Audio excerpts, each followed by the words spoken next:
Hello everyone, আসসালামু আলাইকুম রহমতুল্লাহ। So এখন আমরা দেখব ডিএসএলআর ক্যামেরা একটা ট্রাবল শুট, অর্থাৎ এখানে কিন্তু দেখা যাচ্ছে কি কাট right protected switch in lock. Okay, so আমরা যখনই কোনো ছবি তুলতে যাব তখন সেট টু লক এই অপশনটা কিন্তু আমাকে দেখাবে। সো এটা কিন্তু মেজর একটা ইস্যুস দেখা যাচ্ছে। আপনি ছবি তুলতে গেলেন কিন্তু আপনার ক্যামেরার ছবি শ্যুট হচ্ছে না, কিন্তু আপনি ট্রাবল শুটটা খুঁজে পাচ্ছেন না।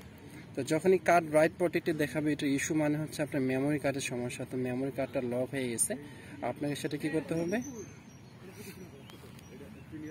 তো সেটা আপনাকে কি করতে হবে? মেমোরি কার্ডটাকে লকটাকে রিমুভ করতে হবে। তো আপনার মেমোরি কার্ড যেখানে আছে এটা হচ্ছে আমার কার্ড ওপেনটাকে ওপেন করব।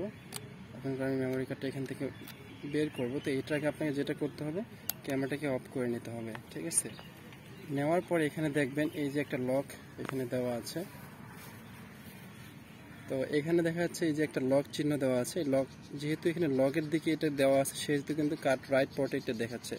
এই জন্য আমাকে এটা কী করতে হবে? এটা সামনের দিকে এভাবে প্রেস করতে হবে। তো এটা সামনে যখনই দেওয়ার পর এটাকে আমি পুনরায় কী করবো?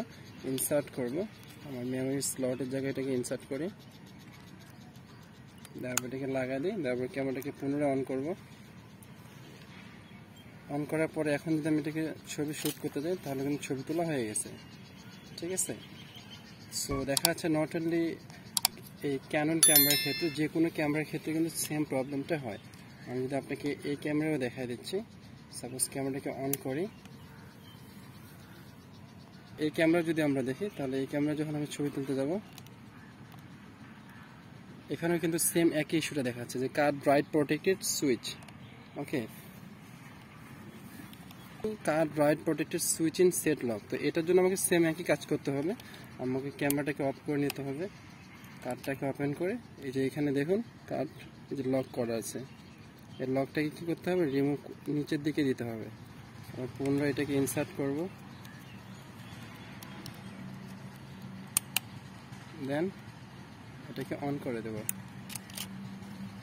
তো এটা অন করে দিলে কিন্তু আমি এখন এটা দিয়ে ছবি তুলতে পারবো। ঠিক আছে, এটা ছবি তোলা হয়ে গেছে। সো আপনি যে কোনো ধরনের ক্যামেরায় যখন এই প্রবলেমটাতে পড়বেন ঠিক তখনই আপনার মেমোরি কার্ডটাতে গিয়ে কার্ডের যে লক যে ছোট্ট একটা বাটন আছে সেটাকে সরিয়ে নেবেন, আনলক করে নেবেন। So thank you very much for watching this videos and see you again to another one. Till then, have a nice day. আল্লাহ হাফেজ।